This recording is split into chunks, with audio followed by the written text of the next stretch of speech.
glad to know that it's not just me speaking. We also have Doug Williams on the call, who is a shareholder at the global law firm Maynard Cooper, and he'll be giving you an inside scoop into how they've managed to sustain senior leadership buy-in and support throughout their innovation program lifecycle. We also want this to be an interactive session, so following the presentation, we have a group exercise where you will be able to put some of the principles you've learnt around mapping roles and responsibilities to your innovation program into practice yourself. So here at Idea Drop, we're very outcome driven. So if I was to give you 3 key takeaways for this session, if you want to write them down to keep them front of mind, the first is to be able to identify the different stakeholders that you need in order to successfully build and sustain your innovation program. The second is then to be able to map appropriate time commitments and responsibilities to each of those stakeholders. And then the third is to be able to systemize it. So to think about the platform that you'll be using in order to make sure that your innovation program is set up sufficiently. So having deployed Idea Drop across hundreds of organizations and really having spent time going into the data, we've now realized that there are 6 core principles that time after time will enable an innovation program to be successful. And these principles will usually work in parallel with each other. And the focus for today's session is committed leadership. And to help our clients to get to the point when they can identify what those pillars are in their organization, we have created a prescriptive 13-point innovation impact plan. And today's focus is all around how do you resource your innovation program so that it consistently drives results, impact, and value. And this structure will really make sure that as you move through to deciding how ideas are assessed and evaluated, that you've got the right people helping you to do that throughout the process.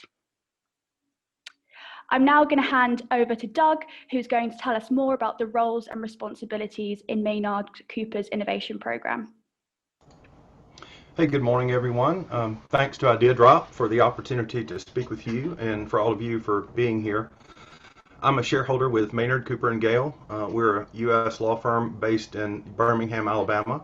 I am a shareholder that works in the public finance space. I'm a financing lawyer. I do transaction work, and I'm joined today by Terry Percy, who is has a master's in business administration and is our firm's director of economic and financial analysis. Terry and I are the project co-leads for the Idea Drop rollout at Maynard. And we also have Amber Sloan, who's our communications lead. And we've just really enjoyed working together on this process and driving it forward within our organization.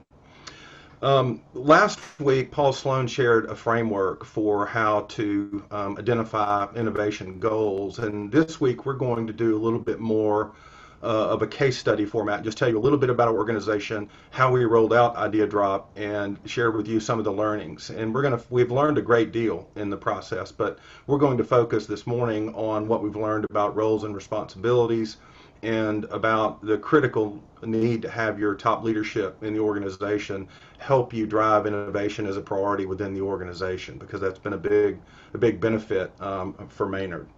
So let me share my screen here, and we'll tell you a little bit first about our organization. The important things about our business model, and one of the reasons that we were very interested in working with Idea Drop, is that we have a very collaborative culture.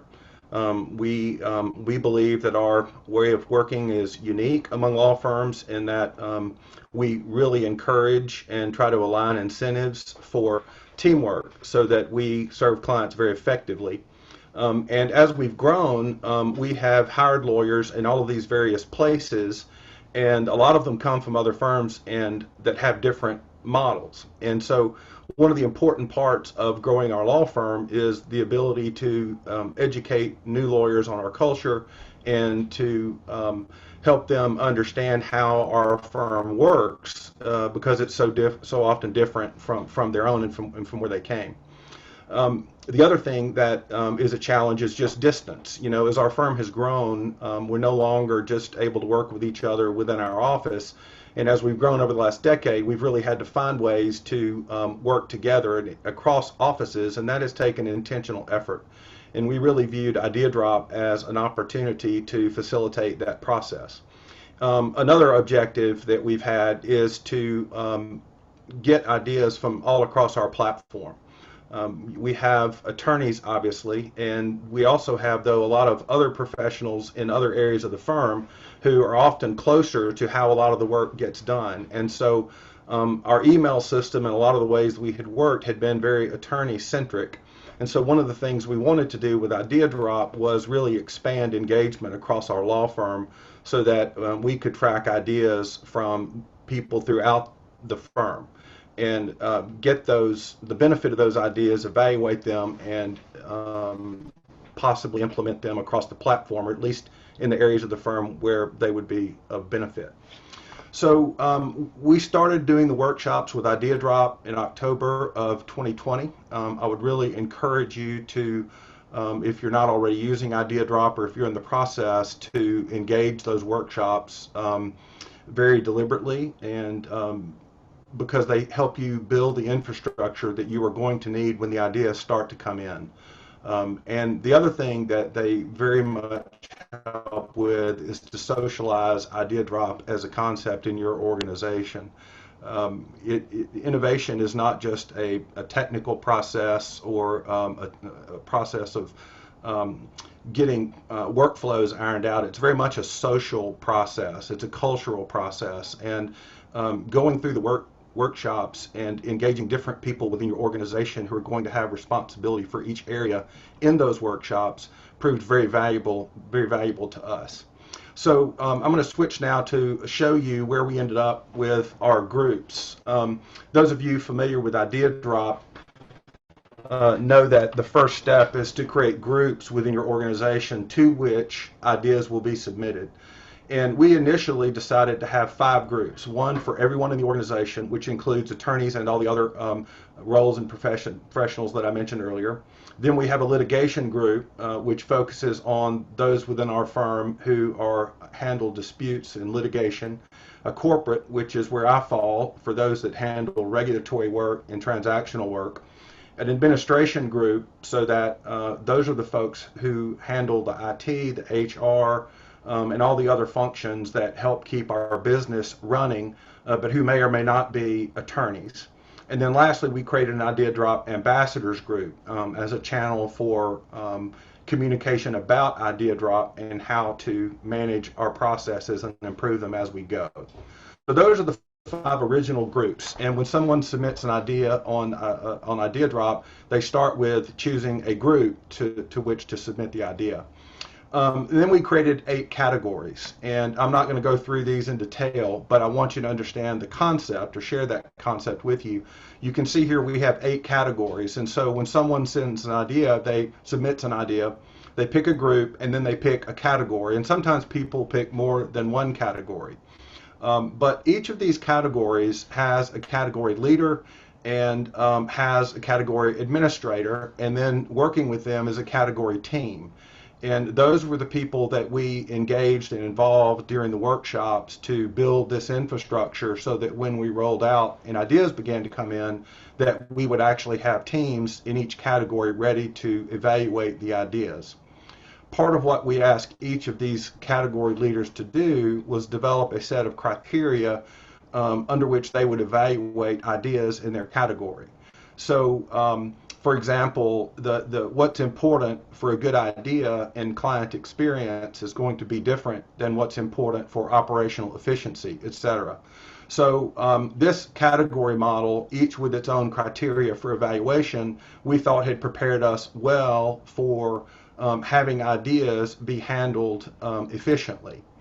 And so if you're a user on our system, you pick a group, you pick one or more categories, and you submit your idea. Based on all of that, we created a workflow. And as you can see, it's got a few steps, but it's fundamentally fairly simple. The idea goes live, Then once it is evaluated by the group through idea drop with likes and comments, etc., then the category team takes over the idea and it goes into review. And at that point, the individual category team evaluates the idea according to the criteria that they developed in advance. And one thing we've learned is the critical importance of flexibility. You need to make sure that your process is flexible. So at any stage of the process, an idea can be archived. It does not have to flow through all of these steps if someone identifies it early as something that does not require further action. But if the category team, based on its criteria, decides that an idea may be worth exploring, they create what's basically a research and development team, which is customized to the idea. They say, this is an idea worth exploring, let's build a team around it, have them evaluate whether it makes sense and how we might roll it out. And then that team, in turn, makes a decision whether it should be rolled out or archived or perhaps adjusted. And if it's to be implemented, then there's an implementation team. And this, I know, seems like there's some complexity here, but the truth is, with regular calls, the goal is actually to make the time commitment for those involved in these categories as efficient and as small as possible. They can have a call every week, every couple of weeks, and go through the ideas in their category and move them to the next step. And those submitting ideas can track their ideas on Idea Drop and see them move from these various stages one to the next.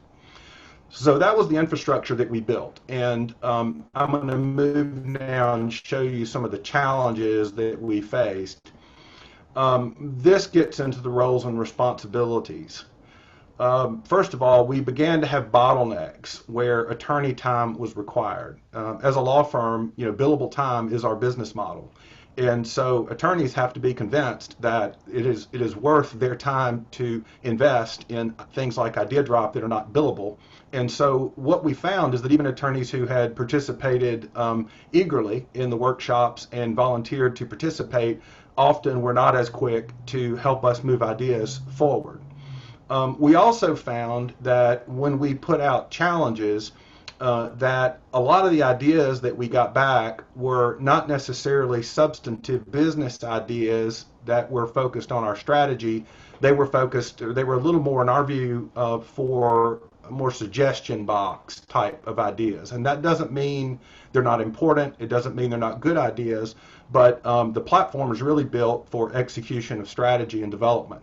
And we were getting, let's restart Pizza Fridays after the pandemic, things like that. And there's nothing wrong with that, but it resulted in this third point, which is, while we had excellent engagement at the beginning, it began to soften, particularly among attorneys, as they began to think, well, maybe this is just a suggestion box vehicle.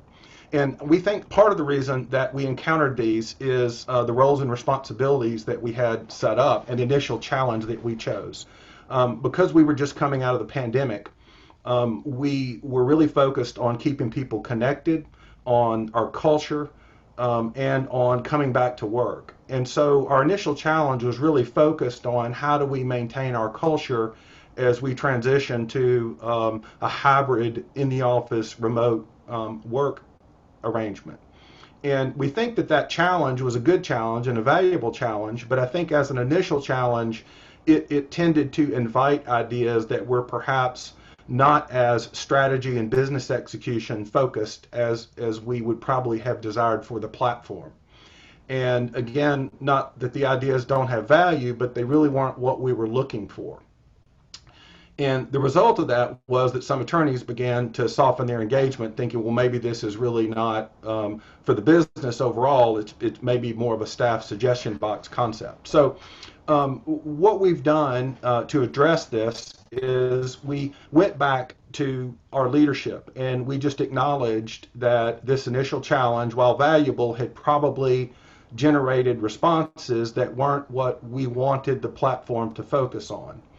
And so leadership began, even back in the workshops and the surveys, to send emails out to help us communicate to the firm that Idea Drop was an investment in our strategic execution, an investment in our business model.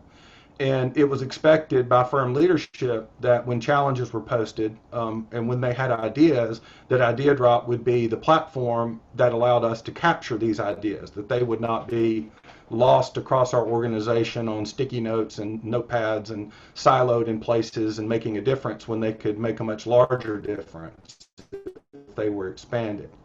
So leadership was tremendously helpful in our entire communication strategy. And as we move forward, every time our managing partner sent a communication, we could see a spike in engagement that was significant. And so that's become a really important part of our organization in our idea drop process. And I think without our managing partner's willingness to send the emails we ask him to send when we ask him to send them, that we would not have had the kind of engagement we've managed to sustain. Now, admittedly, he rewrites them sometimes, but honestly, he rewrites them usually a little stronger and a little more forceful than we even asked. And that has been really important. I think another lesson that we learned, and this is the breaking logjam number one I want to share with the group, is we realized that part of the problem for our workflow was that the billable hour attorneys were not really wanting to sit and sift through all of these ideas, many of which could either be archived or just handled administratively. They really weren't at a strategic level. And so Terry actually is the one that had the insight of how that dynamic was working. So the first fix that we did was we adjusted our workflow to create what we call a triage team. And the triage team consists of professionals in our organization who are not working by billable hours. They have areas of responsibility within our firm, whether it's IT or HR, marketing, whatever the area of responsibility is, they are driving that process. And so we recruited these leaders in our administrative team to serve as sort of a triage, which I'm sure most of you are familiar with that term, but it basically means to assess and evaluate, usually used in a medical setting like in an emergency room to decide what needs to be done first. But in our case, we're using this term because these administrative professionals, first of all, they're the best ones often to give quick evaluation to ideas that affect their area of responsibility. They also view the information from Idea Drop as valuable to how they do their jobs. They also are not accountable for billable hours, and so it is a worthwhile investment of their time. And so this triage team, once we created it, it immediately cleared out most of the logjam. Many of the ideas that we considered to be sort of suggestion box driven were implemented. They were not bad ideas, they just weren't strategic for the organization. But administrators in individual areas were able to implement them quickly, and we could show progress based on Idea Drop ideas. The other thing that this triage team has enabled us to do is to reduce the number of ideas that we push forward through the rest of the process. So if there may be 7 ideas submitted in a particular category, before the attorneys are asked to evaluate it, the triage team may deal with 5 of them, either archive them or implement them, and then there's only 2 ideas that get pushed forward to the category team, and the category teams have proven, with Jeff's help and communication, more willing to sit down and evaluate 2 ideas that are clearly substantive and clearly important, rather than sitting down to go through 7, 5 of which they can dispense of fairly easily. So we feel like the combination of communication from leadership and the creation of this triage team of administrative professionals to filter ideas before they proceed through the workflow have really enabled us not only to get a number of quick wins on implementing good ideas, but have also gotten the right people in the right roles so that our category teams have become a lot more substantive and a lot more effective.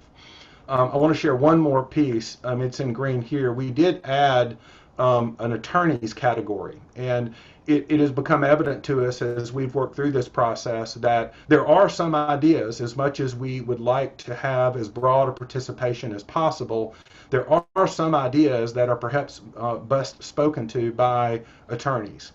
And we will continue to seek a wide range of engagement, but on select ideas, we will plan to send them to just an attorney group, because in some sense, sending it only to that group communicates to them that this is an idea on which their input is definitely needed.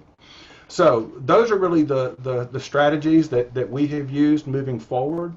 I think the two general observations I might offer, the first is just flexibility. I know that we showed you a workflow that's pretty comprehensive, in that, appears perhaps complex, but we execute it with a lot of flexibility. We just drop ideas into archive if they don't really need more time. The triage team now can deal with most ideas, and we really only end up sending through the whole process, again, the substantive ideas, and that kind of flexibility is important, in part because what you're managing in your innovation program is not just the ideas on paper or a flow chart. You're also trying to drive and maintain energy. And you will lose energy around your innovation program if you have these snafus or these slowdowns, or you're not able to get back to people and show progress on their ideas. So flexibility is really critical, and having the right people in the right chairs together with showing flexibility in the process is critical in our experience. The other thing I would say is the critical importance of challenges. Again, we started with a challenge that was, because of the pandemic and remote offices, we were focused on some cultural aspects that tended to solicit ideas that were probably not as strategic as we want idea positioned within our firm. So going forward, we are going to use our challenges to focus on substantive matters. And in particular, our next challenge that's already out is about client experience and what we can do on a daily basis to make sure that clients have the best possible experience working with us, and we'll come back. So that is all I wanted to share. And Caitlin, I'll let you judge whether there's time for questions or whether I have used the time that you've allocated for this. Thank you so much, Doug. I think we're now going to do questions at the end. So if you do have a question, please do put it in the chat or write it down, and we'll answer it at the end. But thank you very much. So I think if I was to summarize one key takeaway from that presentation, to obtain results, it's all about getting action-centered leadership to support your program, and having that visibility from your senior leadership team. So whether that's in certain communications, but that will really reinforce that innovation is everyone's opportunity, and it's something which is critical to the organization. For those of you who are managers and looking after teams in your organizations, if there are a few sort of key goals and I think key responsibilities, these are sort of how we'd summarize them. So firstly, it's all about thinking about the kind of the why behind this. So what is your strategy for innovation? How will employee ideas help you to deliver on your strategy? And as Doug mentioned, this can be a process where we learn as we go. So we may set initial goals when we first start, and then we can expand on them, and they can be sort of added to as we get more sophisticated with your program. It's also then about thinking, how do we measure success? So what are the key indicators that we are delivering on what we wanted to? And some of these may be cultural goals as well. And so a lot of clients will send out a survey which will help us understand if we have been successful in getting more people thinking differently as to kind of how things could be versus how they are today. Throughout this process, here at IdeaDrop, we have lots of templates that I think can help clients considerably based on what we've seen work before. And then to kind of reiterate, I've used the word sustained quite often on this webinar, and I think it is really important for us to be thinking about how we sustain that engagement. And so communications is really key to making sure that people are consistently reminded about ideas they're having in meetings and how they can be funneled onto one central place versus potentially being lost. So here at IdeaDrop, we have this one pager, which we'll share with you after this webinar, which speaks to what we think are the key roles and responsibilities for your innovation program. We work with a number of organizations, and because this, organizations differ in size, we know that therefore some organizations may have one person wearing multiple hats in those instances, but ultimately these roles each play a critical place in kind of the wider program. So I think, we touched on the role of the top level sponsor and kind of the opportunity for their visibility and support and how that can benefit the program. In terms of a kind of a project lead, internally, they're your sort of go-to person who really is the architect of the innovation process. So they're the ones who fully understand the intricacies of your organization and are really able to sufficiently build these strong foundations that will enable all different teams and individuals to participate. Then we have the communication lead. So in most instances, they sit in the wider internal communications team, and they have that visibility of communications that are going out that we can start to include idea drop or your innovation program in. And ultimately what we're doing in weaving those into your existing communications is really starting to build into the culture and reminding people about how this can help them in their everyday. Then we have what we would call group owners. So your subject matter experts who can look at ideas and have the budget and resource and have the strategic buy-in and understanding to know whether an idea should be actioned or whether it maybe needs to go back in the washing machine, as we call it, and get more developed over time.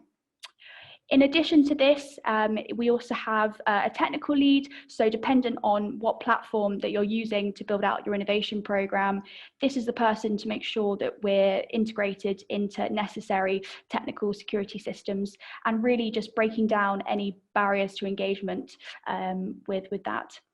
And then last but not least, to support the group owner, we have a category owner. So someone who is going to spend their time really going into the platform and looking at ideas that are associated with a strategic category that they are best sort of able to support on, and to really influence the group owner and the wider sort of innovation program as to whether an idea should be implemented. Great, so I hope that's given a bit more of an overview of the different roles and responsibilities. And now it's over to you guys, so it's your turn to have a go at putting this into practice. And so what we're going to do for the group exercise, we are going to split you into groups, and every group will get a template like this. And at the top, you will have a statement from a famous innovative organization. And ultimately, we would like you to have a go at mapping the appropriate roles and responsibilities that are needed in order to bring that mission statement to life. And so we have 20 minutes for this breakout, and then we'll come back together and share our learnings and insights with each other. I hope you found that group exercise very useful, and we are now going to share our experiences and outcomes with each other. So I'm now going to call on each group facilitator to come forward and share what you discussed. So if we could start with Nick and Julian's group, please. Sure thing. If you could go to the next slide, I'll be able to talk through what we completed. Excellent. Cool. So we had Apple, which was no small feat. It's quite, we found it quite quickly very hard to talk through Apple's process, not for lack of things to talk about, mainly for it's too many cogs in the wheel, so to speak. So basically, our brief was Tim Cook, the current CEO, defined Apple's mission to bring the best user experience to its customers through its innovative hardware, software, and services. We believe that we are on the face of the earth to make great products, and that's not changing. So we wanted to define the roles and responsibilities within that. So as you can see on the screen, we sequentially prioritize these roles and responsibilities, starting off with top level leaderships qualities. So we wanted to start off with that top level. It does have to come from above, that they are setting the agenda for what is the initiative, as well as setting the budgets, identifying who would be the key stakeholders with trying to drive this type of initiative within Apple. Then leading into project managers, they are sort of the bread and the butter of trying to drive this new product, this new service. And that was key to try and understand what type of methodology. We went with the agile methodology in terms of trying to drive this initiative, and they were key for trying to push this forward within Apple. Next was the CX team, the customer experience team, to try and ensure that they were understanding what is right for the customers, trying to gather and garnish customer feedback and to integrate into the new products and solutions. And then trying to source from the data analytics team sentiment and more macro data to understand, the product demands and experience within the broader market. And then moving into the R&D team to understand where this product does fit within the market, understand technologies and trends. And then moving into the product design, so how this does fit into the lead product designing team, with a lead product designer actually at the head of that team to understand how this product can fit.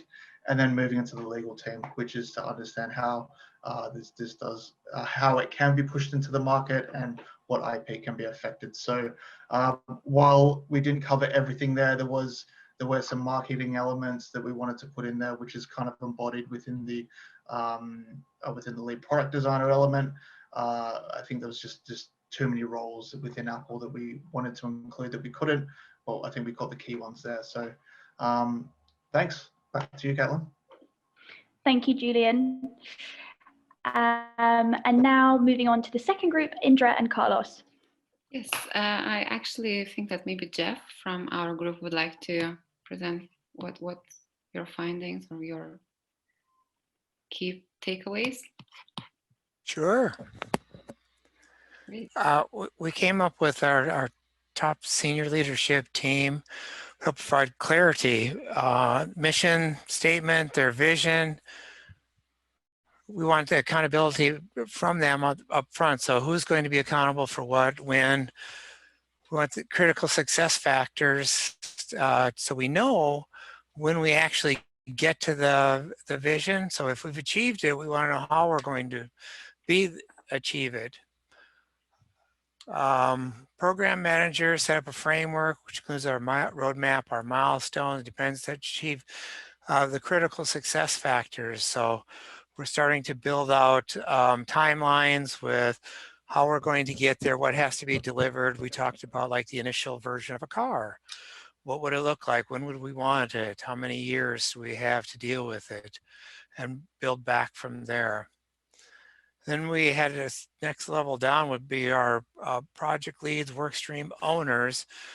We start bringing in the subject matter experts who actually will adapt the framework to their departments, such as like the software, the hardware group, engineering, marketing, to detail their various areas.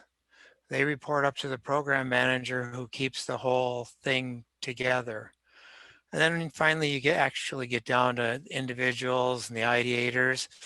There's a lot of collaboration to bring together something so complicated as a vehicle, especially when you are breaking the mold and starting something that doesn't exist. The collaboration's internal, external, because there's also lots of research that goes along with it to get you to that end state. And that's what our little group did. Thank you very much. Thank you. And finally, Sam, I think you're going to lead this one.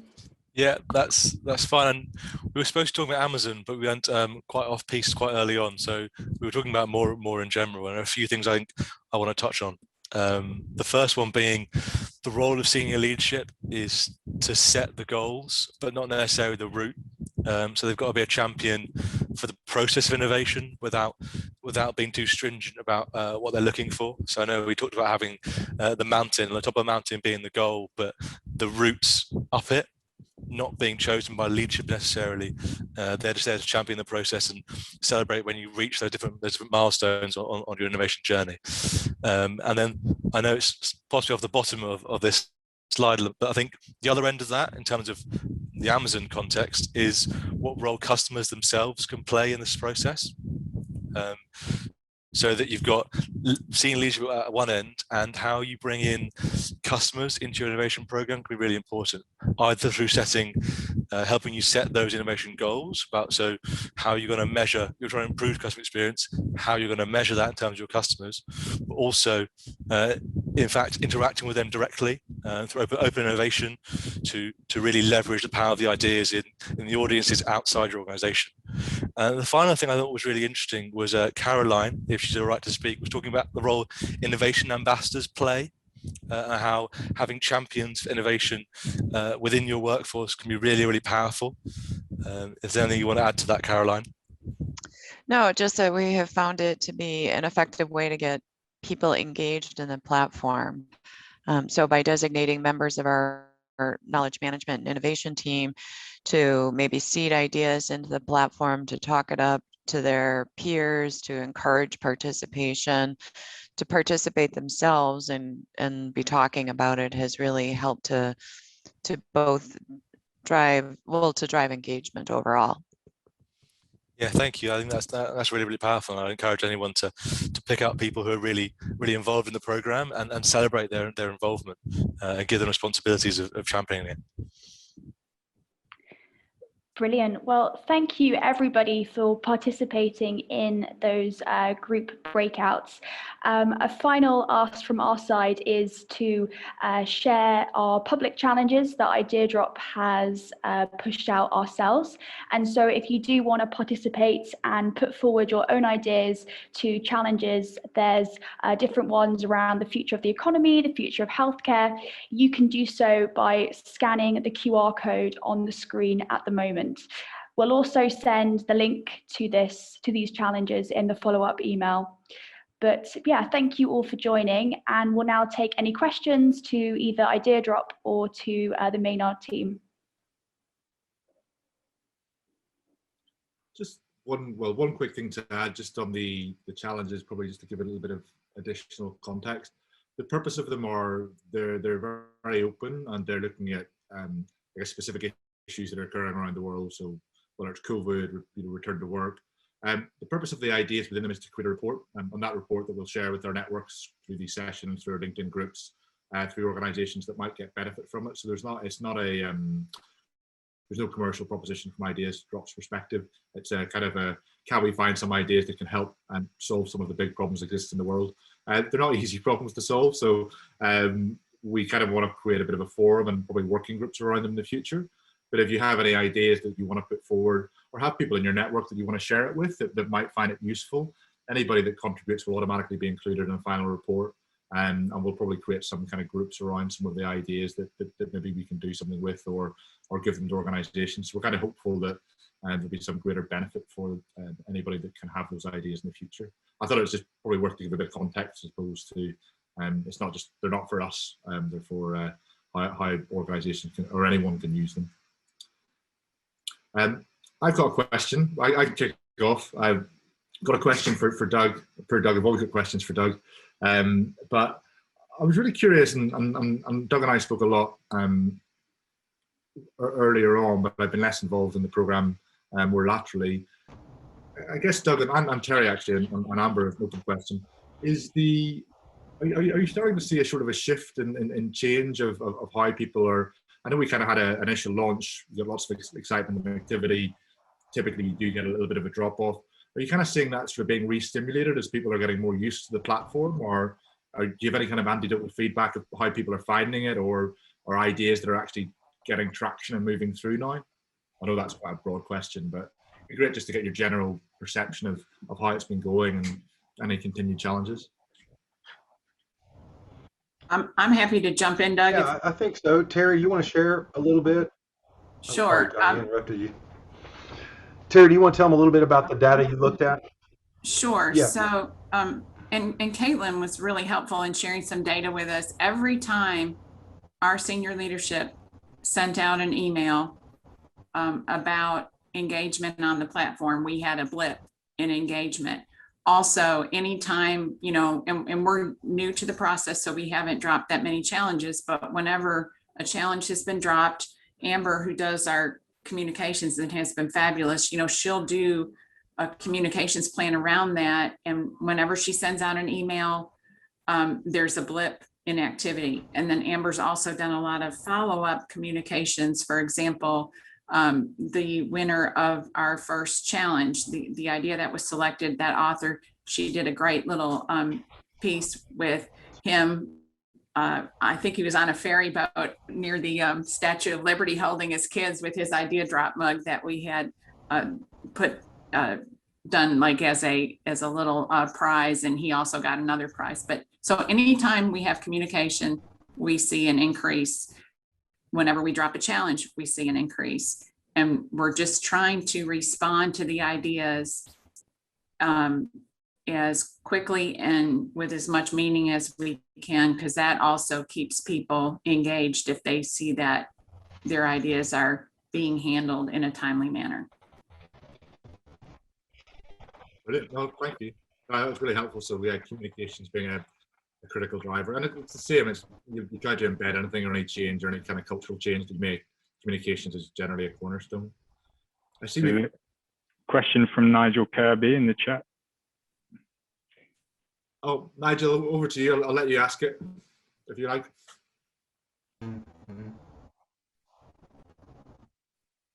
Hi, Doug. The question really was, you mentioned about the team being empowered to triage the ideas and suggestions that were coming through. And I just wondered how they as a team measured that success or engagement, whether or not the targets were hard or soft, and became adjusted as the ideas started to permeate across the organisation.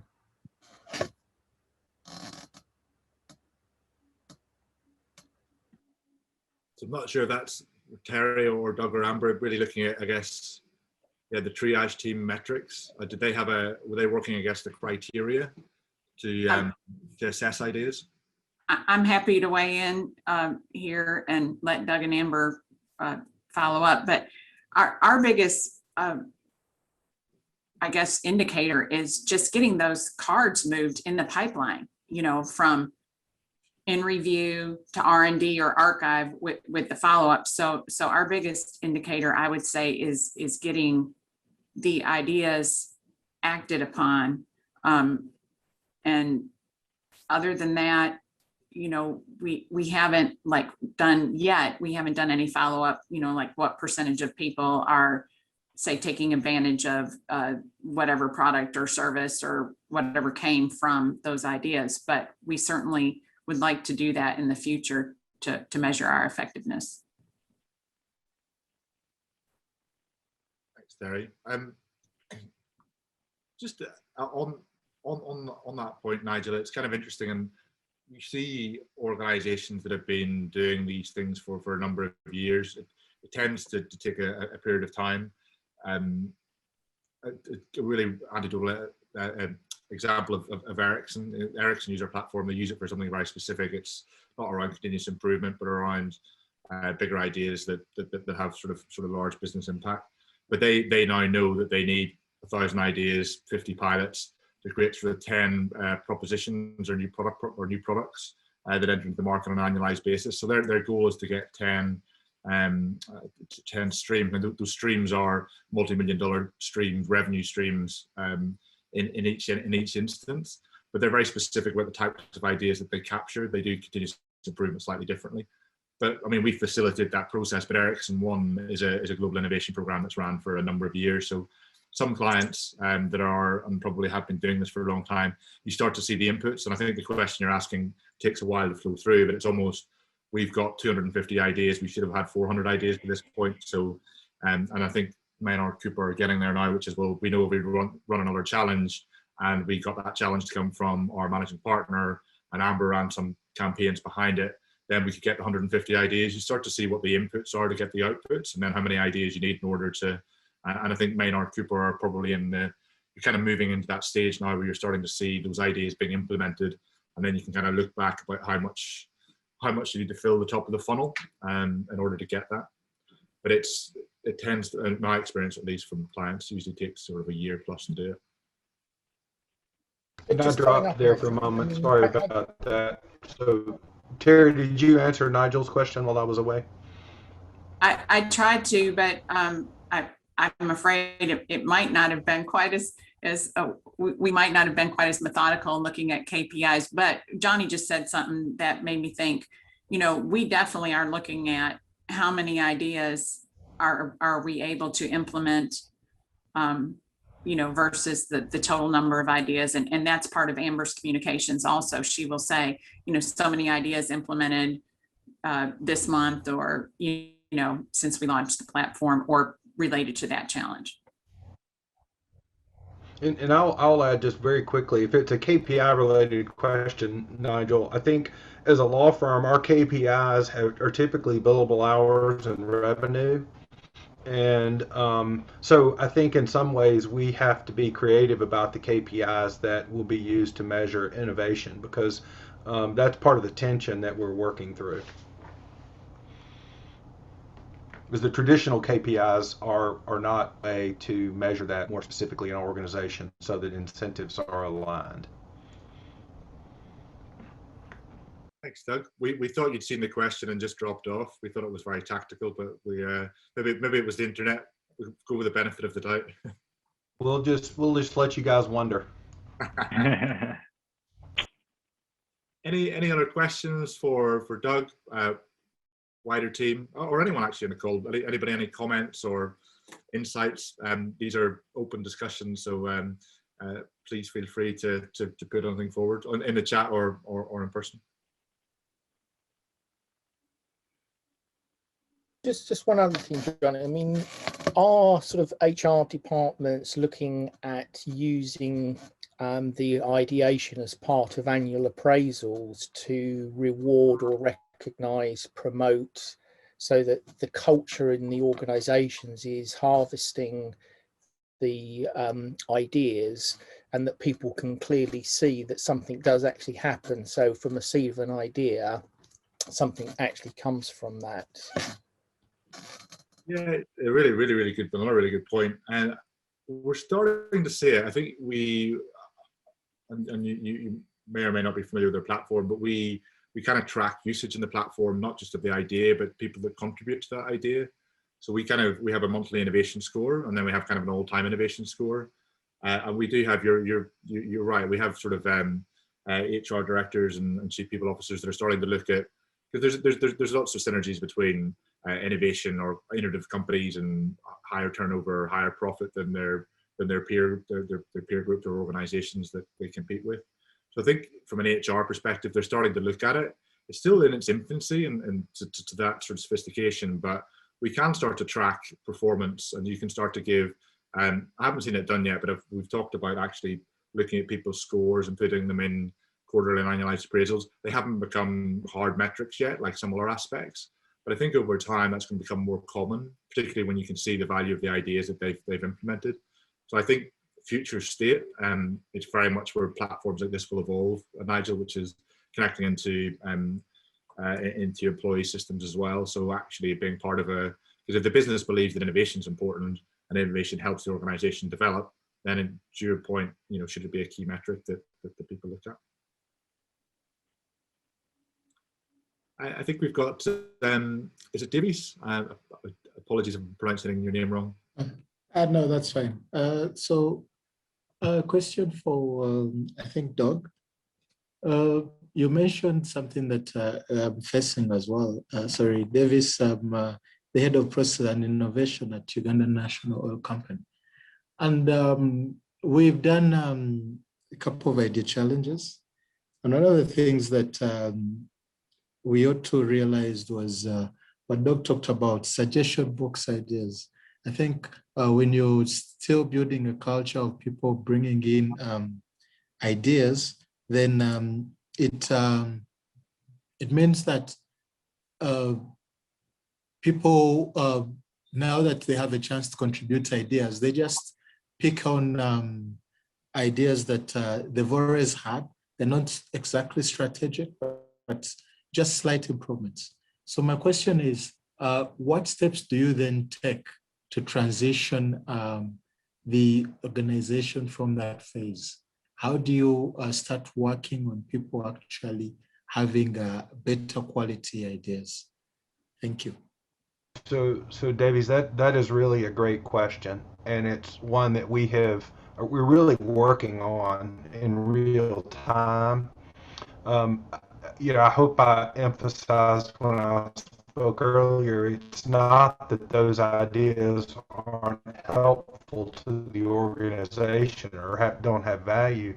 It's that we really want to focus idea drop. I think Johnny mentioned, the electronics company that only using idea drop really focused on big business initiative ideas.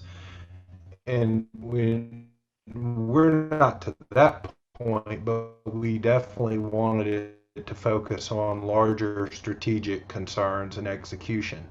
So part of our response has been that we receive like or let's do something social nature or that nature. That's all good, but we have started responding and saying there is and so please, this idea is really better suited for the suggestion box, and we have archived it on idea drop. And we want to be responsive to those ideas and put them in the hands of those to consider them, but we don't want to ever create the impression that we don't want the ideas. So it's a balancing act. Second part of it is that we have, again, communicated to the attorneys and those we want to keep on the program and substantively engage that that's our goal, that this is a long-term investment, and that management expects them to take the time to challenges and post. As Johnny said, I think it's going to take time for that to become part of our culture to get fully socialized, but those are two steps we're taking. Can I add something to that, Doug? All right, you were cutting out a little bit, so is that responsive to your question? Oh, please. Okay, sorry, you were cutting out a little bit, so you may have said this, so I apologize, but because I think your internet connection's a little patchy right now. But just being really strategic with our challenges moving forward is huge for Maynard. Like this new challenge that we posted last month has already, helped bring some really great strategic ideas to the platform. And also the communication surrounding the first challenge that we posted, the winning idea, essentially, I think boosted a lot of people's like creative juices too. So they, kind of ran to the platform to look at the new challenge and to see the new direction that not really new direction, but just kind of the shift in direction from suggestion box to like actual innovative strategic ideas. So I think that was huge too. Thanks, Amber. Agreed. Yeah, Thanks, Amber. I think that for me is the two critical points I would say as well. It's you start implementing ideas and showing progress, people become much more engaged because they see it working. And then challenges are ways to ensure that you keep the ideas a little bit more strategic, but it also takes a bit of time. It's sometimes you can get lucky and get some incredibly very progressive ideas early, and sometimes it takes a little bit longer. But I think it's about the consistency of approach and embedding in the behaviors. And but it's not an easy. This isn't not the easiest thing in the world to do, but it can be very beneficial. And by doing and being on the journey, you're one step closer than you were before. And I think that's what we say to a lot of organizations is we need to start and then we get better and we get better and we get better. And I think sometimes people go, it's innovation, or we're going to come up with a new idea of how the legal system transforms the world and everything's going to change. I mean, that may happen, but it's innovation can be lots of things. Any other questions, Mav? I think we've got a few minutes left. If people have, please raise their hand or shout out.